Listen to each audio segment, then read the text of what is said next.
Bueno, hasta ahora lo único que hemos hablado es solamente de momento angular orbital, ¿sí? Todo lo que hemos visto, toda esta cantidad de cálculos, ¿sí? De adiciones de momentos angulares, todos estos lo hemos hecho con el momento angular orbital, ¿sí? Pero no hemos dicho nada sobre el momento angular de spin. Como ya lo habíamos visto en capítulos anteriores, habíamos dicho que el spin actúa en su propio espacio, ¿sí? Y el momento angular orbital actúa también sobre su propio espacio. Acuérdense que el momento angular orbital actúa sobre las coordenadas angulares de la partícula, ¿sí? O sea que depende de la posición, de la dirección de la partícula. Y el spin pues simplemente se encarga de actuar sobre el momento angular intrínseco de la partícula. O sea, son dos cosas como que no están correlacionadas, ¿sí? Y ya habíamos dicho que en ese caso el conmutador del momento angular con S, pues esto siempre conmuta, ¿sí? Siempre conmuta. Como los dos conmutan, entonces si L conmuta con H, pues S también va a conmutar con H. ¿Sí? Entonces los dos conmutan con H. Tanto L, ya sabemos, bueno, eh, estamos hablando del momento angular orbital total, ¿no? ¿Sí? Va a conmutar con H, eso ya lo comprobamos, y también el spin también va a conmutar con H, ¿sí? No hay nada que nos diga lo contrario.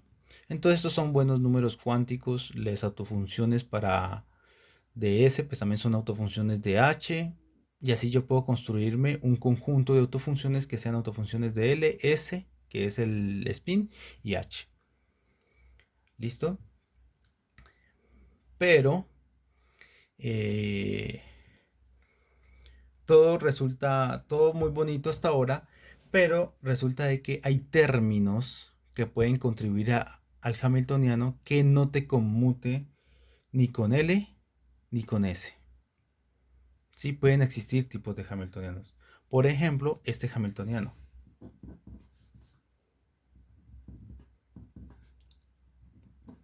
Ah, cita de R. Fíjense, este es un producto punto entre el operador momento angular orbital con el operador de spin.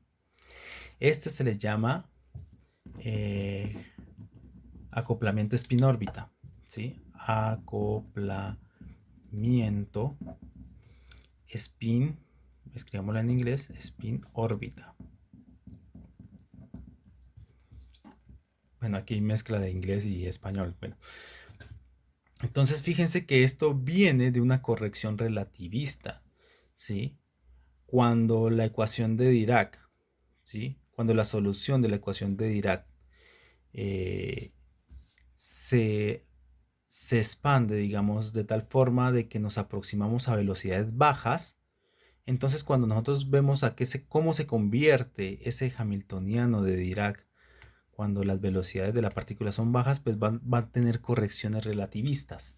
Y una de esas correcciones relativistas es que es el acoplamiento spin-órbita, ¿sí? Hay un término, hay una energía que depende tanto de la órbita como del spin. Los dos juntos, ¿sí? Los está mezclando. Y esto, el, el acoplamiento, este es el acoplamiento, ¿sí? Qué tan fuerte están acoplados, eso es lo que te quiere decir esto, depende de la distancia, ¿sí? Por ejemplo, si estamos hablando de un solo electrón, eh, pues este acoplamiento de ese electrón, de su momento angular de spin con la órbita, pues va a depender de qué tan lejos esté del núcleo. Esto que está aquí, este acoplamiento, aumenta con el radio, ¿sí? O sea que el acoplamiento spin-órbita se vuelve cada vez más fuerte cuando el electrón esté más alejado del núcleo, ¿sí? Por eso los átomos que tienen muchos electrones pues tienen un fuerte acoplamiento spin-órbita. ¿Por qué? Porque como ustedes saben, entre más electrones tenga un átomo, pues van a haber más electrones que están alejados del núcleo, ¿sí? Van a haber estados energéticos que están más alejados del núcleo. Y como ustedes saben, esos electrones que están más alejados del núcleo, pues están en un número cuántico principal grande, ¿sí? Y su energía es mayor, ¿sí? Está muy poco ligado de el núcleo. Y si la energía es mayor, quiere decir que su velocidad es mayor. Como su velocidad es mayor, entonces las correcciones cuánticas, perdón, las correcciones relativistas, pues son más importantes para ese tipo de electrones que están más alejados del núcleo. Entonces, esta es una corrección, ¿sí? Relativista, que son importantes para, sobre todo para átomos que tienen masivos, ¿sí? O átomos que tienen muchos electrones.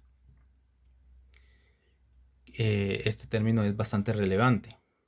Entonces, fíjense que este tipo de acoplamiento, pues, viene a ser parte de este hamiltoniano. Hay que adicionárselo. Y esto que está aquí, esto ya no conmuta ni con L ni con S. ¿Sí? Así que ni L ni S van a ser buenos números cuánticos, no van a ser cantidades conservativas. ¿Sí? No se conservan. Entonces podemos, si quieren, calcularlo. Entonces, por ejemplo, LZ. Acuérdense que basta calcular el conmutador de la proyección de uno de estos, de la proyección sobre cualquier eje de L. Si esa proyección no conmuta con este, pues entonces ya decimos que este no conmuta con este, obviamente. Entonces fíjense que al hacer ese conmutador, lo que tenemos es lo siguiente. Entonces, primero, este término tiene este acoplamiento, saquémoslo. ¿Sí? Entonces aquí queda LZ. Y tengo este producto punto. Ustedes saben hacer productos puntos, que es simplemente la suma de la multiplicación de sus componentes. Entonces esto es LX por SX más LY por SY más LZ por SZ. ¿Sí? Entonces, fíjense que simplemente este conmutador pues es la sumatoria de este conmutador con este más este conmutador con este más este conmutador con este. Entonces, por ejemplo, este conmutador con este. Hagamos así ahora sí un paréntesis. Entonces, LZ no conmuta con LX. Bueno, LZ sí conmuta con SX, ¿sí? Ya lo habíamos dicho, acá dice, acá está. Las componentes conmutan. Pero LZ no conmuta con LX. ¿Qué te da LZ-LX? Pues te da IH barra LY. Multiplicado obviamente por SX. Entonces LZ con LX te da LY IH barra. ¿Sí? Y este LZ con LY, ¿qué te da? Pues te da menos IH barra LX multiplicado por SY. Y obviamente LZ conmuta con LZ. Así que este término es 0, este de acá. Así que tengo esto. Y fíjense que, pues que esto es diferente de 0. Por lo tanto, LZ no conmuta con el acoplamiento spin-órbita y por lo tanto L no va a conmutar con este hamiltoniano. O sea que ahí ya L ya no conmuta con el hamiltoniano. Y si hacemos lo mismo con Z, ustedes verán que tampoco conmuta con el acoplamiento spin-órbita. ¿Sí? O de nuevo, podemos hacer esto. Esto sería SZ conmutador con quién? Con esto que está acá, ¿no? LX, SX más LY, SY más LZ, SZ. ¿Sí? Entonces de nuevo, justo como antes, tenemos exactamente el mismo resultado, solamente que ahora con las S. SZ conmutador con SX, ustedes ya saben que va siendo SY y H barra SY multiplicado por LX, ¿no? Entonces, LX por SY. Esto conmuta, ¿no? Así que no hay problema donde lo coloquemos, a la derecha o a la izquierda. Menos, ¿sí? Porque SZ con SY, pues te da menos I, H barra, bueno, coloquemos LY, SX. Y obviamente SZ conmuta con SZ, así que ese término va a 0. Y esto es diferente de 0. Por lo tanto, el operador de spin tampoco conmuta con ese hamiltoniano. No obstante, fíjense que si definimos el operador J, ¿sí? Que es un momento angular y que es la suma del momento angular orbital más el de spin, ¿sí? Este sí va a conmutar con SO, ¿sí? Sí va a conmutar. Entonces, como antes, basta comprobar, para comprobar de que este conmuta con HSO, basta con comprobar de que una de sus componentes conmute con HSO, el acoplamiento spin-órbita. ¿Y quién es JZ? Entonces, esto es una suma vectorial, por lo tanto, la componente en Z de este, pues va siendo la componente en Z de este más la componente en Z de este. O sea, esto va siendo LZ más SZ, HS sub 0. Entonces, fíjense que esto es igual a 0. ¿Por qué es igual a 0? Porque es que este conmutador LZ con HSO, ya lo calculamos, es este que está acá. Y este, con este también ya lo calculamos, es este que está acá. Así que lo único que hay que hacer es sumar este resultado con este resultado. Entonces, fíjense que este término es exactamente igual a este término, solamente que acá hay un signo menos. Entonces, este con este se van. Y este con este se van. Por lo tanto, todo te da 0 y el conmutador te da 0. Por lo tanto, hemos comprobado que J sí conmuta con el acoplamiento spin-órbita. ¿Sí? Sí conmuta con ese hamiltoniano. Entonces, si nosotros queremos resolver un problema,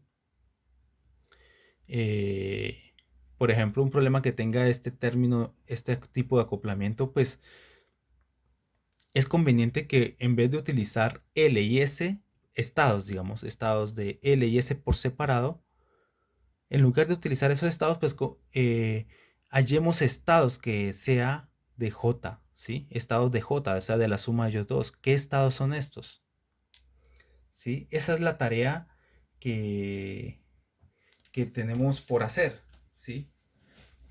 Es mucho más fácil diagonalizar un hamiltoniano con cantidades que se conserva que con cantidades que no se conserva, ¿sí?